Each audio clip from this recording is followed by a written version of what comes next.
Endlwini enkulu akubikho zitya zagolide nasilivere zodwa. Kubakho nezomthi nezodongwe. Yes. Inxenye ke zezembeko. Inxenye azizo zambeko. Verse 21. Ukuba ngoko umuntu uthe wazikhuphulula kwezo zinto, woba sisitya sembeko, singcwaliswe, simlungele kakuhle umninindlu, silungiselelwe wonke umsebenzi olungileyo. Inkosi ya. Inkosi cela sifundele enye. Thessalonians chapter 4 verse 4. Yes. Umuntu ofuna umfazi. Oh. Was it Thessalonians? That each of you know how to control his own body. Oh, yeah. Can you finish? How's that? Yeah, I am pissed off. Umuntu ofuna umfazi makathathe umfazi ahlale naye ngobunyulu nembeko. Inkanuko inkanuko angaziphi nomtyhilo. Again, they tell you inkanuko angaziphi nomtyhilo. Okay. Njengabo bangamaziyo uThixo. Njengabo bangamaziyo. Kuna ngoko vision lo. Oh, no wonder. How indeed talking Cela ke enkosi bless. Cela ke sifundele enye ukukhulelo apha. Le yithi umuntu ofuna umfazi makathi ahlale naye ngobunyulu. Ahlale naye ngobunyulu. Kawufundile yakho amisho.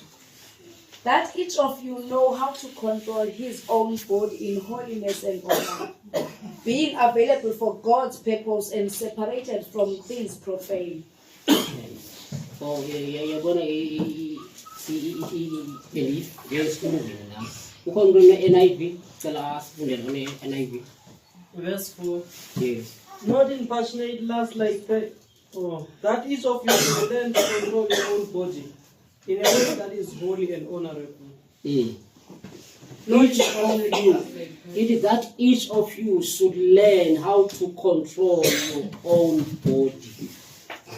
Amen. Amen. In a way that is holy and a honorable. way that is holy and honorable. Okay, ngicela usifundele le yokugqibela 2 Corinthians chapter 4 verse 7. But we have this treasure in jars of clay to show that this all-surpassing power is from God and not from us. We are hard pressed on every side, but not crushed, perplexed, but not in despair, persecuted, but not abandoned, struck down, but not destroyed. Yes. We always carry around in our body the death of Jesus, so that the life of Jesus may also be revealed in our bodies. Amen. Ngicela usifunde lapha kuloko vision le verse aqoboyifunda brother James please. Verse 7. Verse 7, yes. Verse 7. Kambe ke obubutyebi sikuphethe ngezitya zodongwe. Ukuze kucace ukuba amandla ancamisayo ngakaThixo. Yes. Akangowethu. Ke sithi sisazimpandezelweni singasixini. Sithi sisazimpandezelweni singazixini noko. Sithingaze maxa wambi kodwa singancami. Singcingwe zintsha kodwa asize singabi namhlo. Sintlithwa kanobo singafi noko. Okay, inkosi. Ngifuna sibone kafutshane namhlanje uba pha kuTimothy ithi iBhayibhile endlini enkulu kaThixo kunezitya ngezitya. Ezi zitya zonke zisendlini kaThixo. Amen. Ezembeko nezi ezingezo zambeko zitya nazo ezisendlini kaThixo. Amen. Amen. So apha kuthethwa ngabazalwane. Amen. akathethi ngabantu abangakholwayo. Ungava lento mhlawumbe kuthiwa zizitya ezingezo zambeko, mhlawumbe noba mhlawumbe ngabantu abangakholwayo. No, zisendlini kaThixo, in the house of God. Amen. Zombini ezihlobo zezitya zisendlini kaThixo. Amen. Now xa kuthiwa kukhona izitya eze-honor in the house of God, at the same time kube khona izitya ze-dishonor. Amen. uPaul apha wayecharacterize lento ekuthiwa zi-ranking in the spirit. Amen. Hallelujah. Amen. Ngoba njengoba sisindisiwe singabantwana bakaThixo sonke, kwamoya we share the same spirit, and kodwa asilingani. Amen. Kukhona i-rankings kwamoya. Amen. Kune-ranks kwamoya. Abanye bakwi-lower rank, abanye middle rank, abanye higher rank. Amen. So njengoba izizitya ezisendlini kaThixo zonke, nezi zingezo zambeko is the ranking yazo. Amen. Kodwa they share the same owner. Amen. So noba ke singalingani kwamoya, kodwa ikhona i-possibility yokukhula in ranks. Amen. I-rankings zakwamoya uyakwazi ukuhlala kwi-rank eyi-1 for the rest of your life if you don't grow. Amen. Uhlale ude uyobhubha ume endaweni enye. Amen. Ungakhuli. So zosibini ezitya zisendlini kaThixo, zosibini ezitya zi-ownwa nguThixo, zosibini zine-essence kaThixo. That is why iBhayibhile ithi phaa kwiCorinthians ithi siphethe ubutyebi ngezitya zantoni bazalwane, ithi zodongo. Isitya sodongo siphi naso? Sisendlini kaThixo. Amen. And naso sinayo i-treasure esinayo. Amen. But kune-difference ngokwe-rankings. So as is the honor, they are on higher rank. Then as the dishonor, they on lower rank. Abraham no Lot, babefuyile bobabili. Amen. Bengabantu bobabili. Futhi I should think uLot somehow thought uba uyalingana no Abraham. Amen. But londo yaproveka when uThixo zo destroy Sodom neGomorrah. Ithi iBhayibhile uLot wakhomanda uba angayibukeli iSodom neGomorrah because uyibukela kwakhe uzofa. But it surprises me uba njengoba uLot kuthiwa angayibukeli, uAbraham wayehlele entabeni ejonge straight eSodom. Amen. So lo mlilo wawuzodestroya uLot wawungakwazi ukumdestroy uAbraham because of them. Amen. So Abraham possessed a higher rank than uLot. No banegusha bonke. Mhlawumbe yena uLot wayezobona ngathi igusha zami zinezikina zikaAbraham kodwa lo ndimkhulu noAbraham. But no, in the spirit they are ranking. Amen.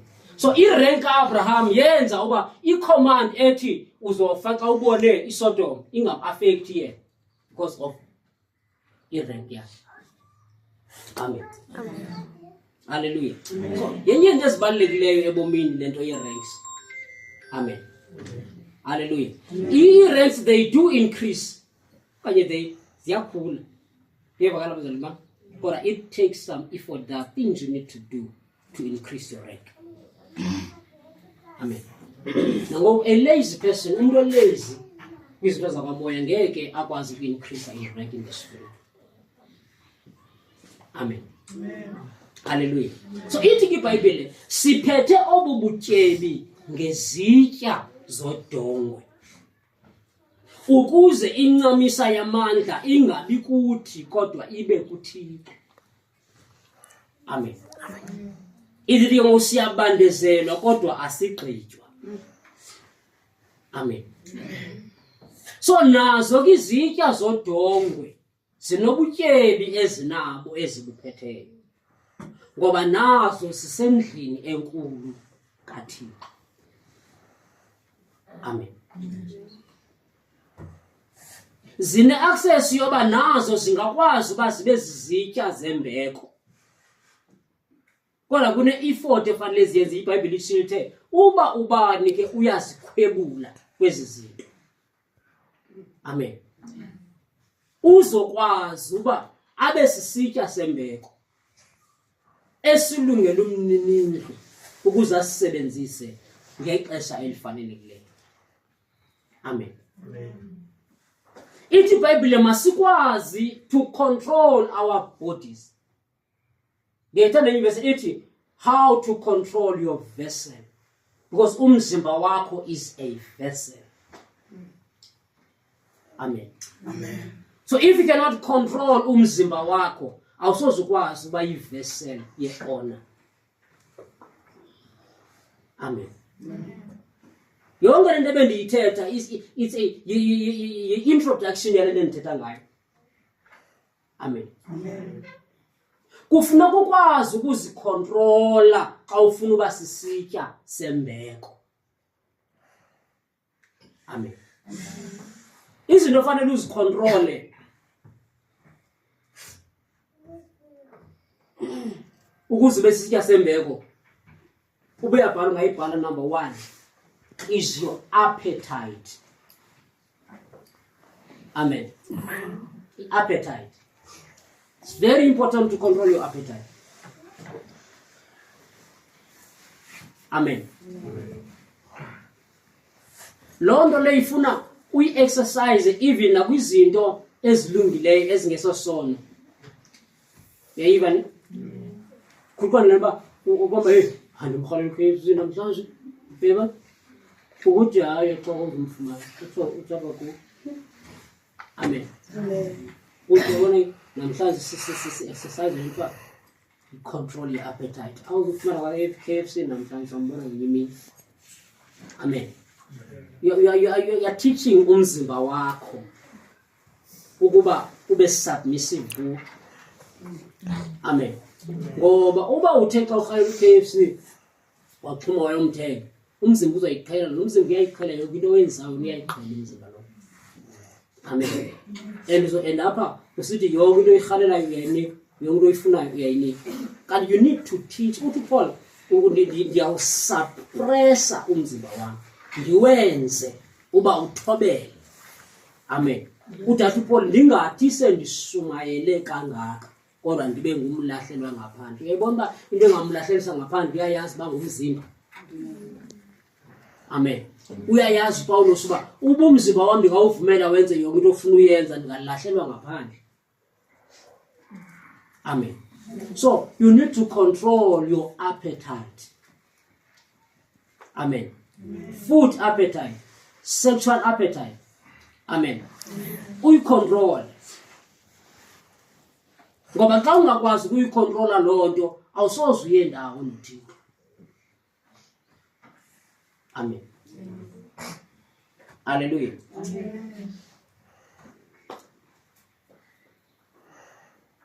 Xana uzitraina ukuzicontrola akubi lula bazalwane. Amen. Amen. Ayonto lula ukuzicontrola. But you exercise. Amen. We are exercise. You put it to work ebomini bakho. Amen. Okwesibini,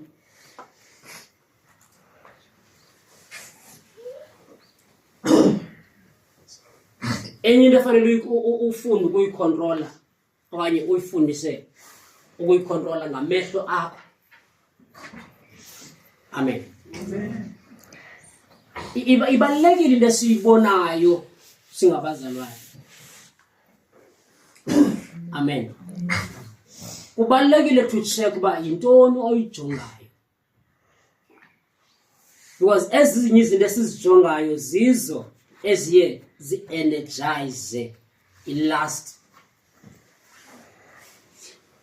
Amen. So kubalulekile xa ungumuntu omtsha uyazi ba you control amehlo akho, ungaboni yonke into ngamehlo akho. Amen. Aridimo City kufuneka sazi how to control your own body ngesidima. Amen. Lastly, ingqondo yakho, you need to control your mind. Ndokugqibela efane sikontrole ukuze sikwazi ba sibe zizitya zembeko ezizokwazi ukusebenza in the house of God. Amen. Mhlangothi xa ndithetha nami ndithi yonke into oyivumela engqondweni yakho iye ebomini bakho. Amen. Yonke into engena ingqondo yakho ngumnyango wempilo yakho. Amen. Yonke into oyivumelayo apha engqondweni ingene iya straight to your life. Amen. Umuntu xa ezoyeka usindiswa akavela athi avuka athi ngiyayeka usindiswa. Amen. Uqala apha engqondweni. Amen. Uthi eyowa umuntu physically sekukudala ewile apha engqondweni. So to avoid kuyowa physically fanele si avoid ukuwaqala phi engqondweni. Amen. So ingqondo is very powerful, very powerful. Very powerful ingqondo yomuntu. Amen. It's very powerful. Yonke into engena kuyo ingqondo iyayiprocessa. Amen. After iprocessile ithumele emzimbeni, then umzimba ureacta from lento echiwo ingqondo. Amen. So as umuntu omtsha kubalulekile ingqondo yakho kuyisirculate ngezwi likaThixo. Amen. Ngoba if ingqondo yakho uyisirculate ngezinto ezingasindawo izokucontrolela ekwenzeni izinto ezingasindawo. Amen.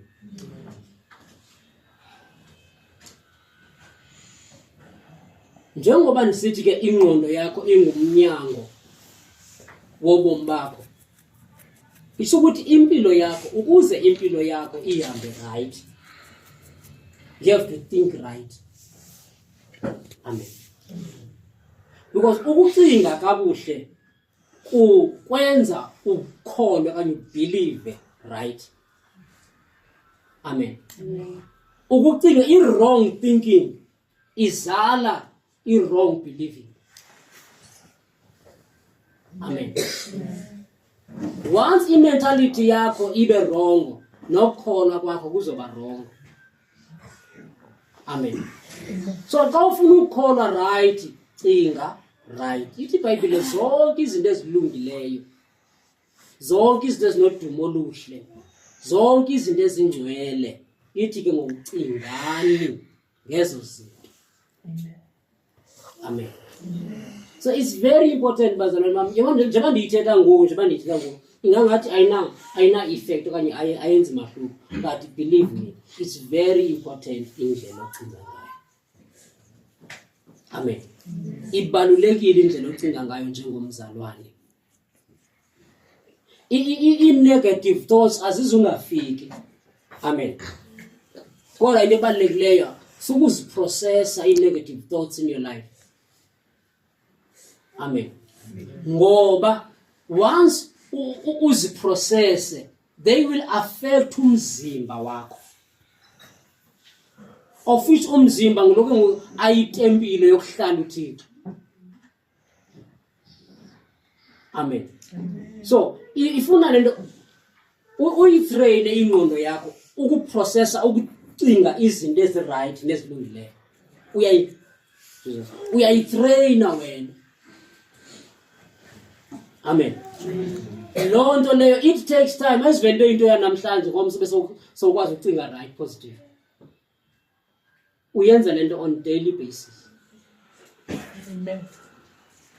Amen. Uyenza on daily basis because ekugqibeleni funeka ingqondo yakho icinge in line with the word. Into yenzekayo if you let ingqondo yakho ibe uncontrolled, even uSatan uyakwazi ukucinga ingqondo yomuntu. Amen. Umuntu nje uSatan asebenzisa ingqondo yakho athi think through your mind. Amen. Xa wena ungakhange uyigade ingqondo yakho. Amen. Uthi intoni le yenza abantu athi umuntu ebe right engenayo needs nive kuthiwa usiphomile wazibulala. Yebo? It's because the devil used ingqondo le yakhe wa-allow evil thoughts engqondweni yakhe. Then evil thoughts aziprocesse engqondweni yakhe zi-affect umzimba wakhe. Abese actor evil. Amen. Wonke umuntu bazalwane, wonke umuntu imfika uthethe nabantu, wonke umuntu ozibulalayo uyaqalasha athi no ngenda icinga yakhona into ethi zibulala. Yebo? That is the devil thinking ngayo. Amen. Iphinde ifike futhi ithi zibulala ayizulisele. Wakho wenza lento umfana pha eMnatheni. Wathi wasiwe ecaweni kwathi mama ecaweni wathandazela wabangcono. Amen. Amen. Ekubeni ngcono kwakhe bangamamkeli uYesu. Amen. Emveni koko wathatha isibhamu esisemsebenzini waziqhafaza ngaso wasibulala. Amen. Wazibulala wafanyana kuba engakhange athi deal with ithoughts zakhe. Amen. Amen. So ndithi nakuwe ingqondo is very powerful, very powerful. Amen. Amen. Identity Bible, you keep him in perfect peace, he whose mind is stayed on you. So when ingqondo yakho ijoliswe kuThixo uba in perfect peace, because ingqondo yakho ijoliswe kuThixo. Amen. Amen. Now imusi yabantu abatsha bangena ezintweni eziqale through their thought life. Amen. Amen. Xa ungumuntu omtsha ingqondo yakho ifresh. Amen. Ifresh and it's working. Amen. Over time.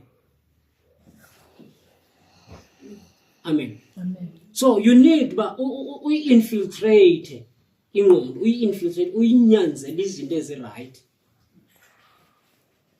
Amen.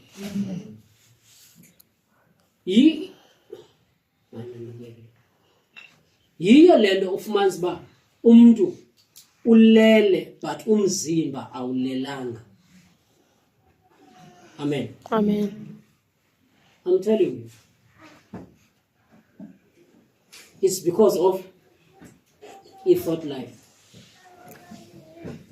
Amen. Amen. So if unoyigade lento ba yintoni oyicingayo njengomntwana kaThixo? Yintoni oyivumelayo engqondweni yakho njengomzalwane? Amen. Amen. Hallelujah. Amen. So kule subject yabangcwele yezitya zembeko, ithi iBhayibhile siphethe ubutyebi ngezitya zodongo. Sinobutyebi siphethe ngezitya zodongo. Treasure that is from God, but isezityeni zodongo. Amen.